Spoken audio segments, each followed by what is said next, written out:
channel, it's me, CheesyPaninie, and today I'm making another Build in a Box. To those of you who haven't watched the first video, Build in a Box is a series where I would build something based on a random art prompt within a limited space. Unlike my usual videos, I won't be talking too in-depth about my building process and talk more about the subject or theme of my build. In my first video, I built something within a 24 by 24 block box area, and while it is possible to make a lot of things in that small space, I felt that it wasn't flexible enough for other things that needed smaller and more intricate details. So for this video, and probably for the next videos of this series, I'll be building in a 40 by 40 block space, but letting walls take up to 42 by 42 block space, since walls usually have an overhang and take more space than blocks. For today's theme, we have damaged. There were 4 things that inspired my idea for this particular build. The first is kintsugi or kintsukuroi, which is the Japanese art of repairing broken pottery. The second are these pictures of models applying the concept into photo shoots. The third are Maikos, and the fourth are porcelain portraits. So basically, the combined idea is a porcelain portrait of a Maiko which had been broken and repaired through kintsugi. Now I know there are a couple of words there that might not be familiar to most of you, so I'll be talking a little bit about them. First off, what is a Maiko and why did I choose this as my subject?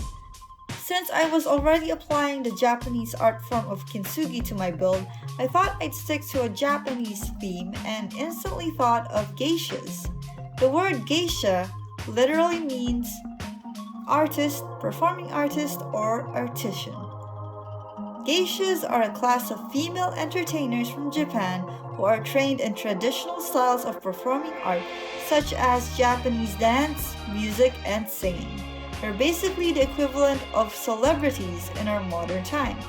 However, I'm actually not that knowledgeable of the culture and basically Googled the word geisha and copied the look from a picture that I found. It was only later on that I found out that the image I was copying was not a geisha but a Maiko. Maikos are basically geishas in training, and the term translates to women of dance. The other terms used to call them depend on what stage they are in their training, as well as the profession and community they live and work in. So what is the difference between a Maiko and a geisha in terms of appearance? They have many differences, but for this video I'll only cover the hairstyle and makeup since it is what is being displayed in my build. Maikos have elaborate hair ornaments while geishas have simpler ones. Maikos use their natural hair while geishas use wigs. Depending on seniority, Maikos wear their lipstick differently. The juniors only wear lipstick on the lower lip while the seniors wear them thinly. Geishas on the other hand paint their lips fully. But what about kintsugi or kintsukuroi? Like I said, this is the Japanese art of repairing broken pottery, but it goes a little deeper than that. It's actually connected to a Japanese philosophy. The Japanese sees these marks of wear and tear as an event in the life of an object, which actually makes it more valuable. I found an article talking about this essay in the mid-1500s, where a great military leader was given a beautiful bowl for an important tea ceremony, but was dropped and broken into 5 pieces. The essay explains that instead of the break diminishing the bowl's appeal, a new sense of its vitality and resilience raised appreciation to even greater heights. The bowl has become more beautiful for having been broken. The true life of the bowl began the moment it was dropped. I thought that was a very beautiful philosophy, and it stuck to me the first time I encountered it. The concept of this art form is very similar to the Japanese philosophy of Wabi-sabi, which is centered on the acceptance of transience and imperfection, something I actually picked up from my boss when I used to work at an apparel company designing clothes. He actually encourages us to not make every design perfect and experiment with unusual or unorthodox concepts. This actually makes me remember this thing I heard from someone long ago. They said that a person with a perfect face may be nice to look at, but it's easy to get tired of looking at the face and might actually be forgettable, compared to a face with an imperfection like a crooked nose, a longer chin, a bigger forehead, or all of those things that we might actually feel embarrassed about and hide. In fact, these little imperfections is what makes us more memorable. Some of my favorite celebrities have these imperfections, like Toni Gonzaga, a Filipino actress and singer.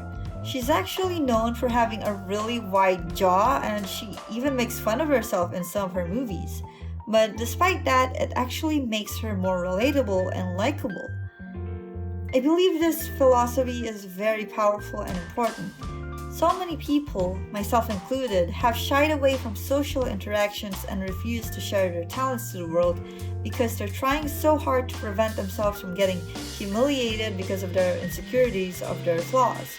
I used to be very insecure of my flat and round nose because I grew up with people who keep admiring foreigners with defined noses. Even my ex didn't like my nose. But you know what? Why should I care? Why should we care? Instead of trying so hard to keep people from noticing our flaws, we should just own it. This actually reminds me of this one comic I've been following for a long time. It's called Humor Me by Marvin. There was this chapter where the main character was being bullied and ridiculed, but instead of crying about it, she simply said, "You can find this laughable all you want, but I'm the only one who can decide if it's humiliating." And I thought that mindset was absolutely powerful.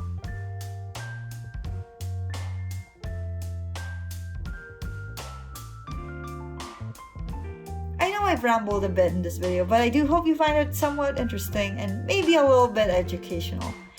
Thank you so much for giving me your time and watching this video. Be sure to give it a like if you enjoyed it, comment what you think, and subscribe if you're interested in seeing more videos from my channel.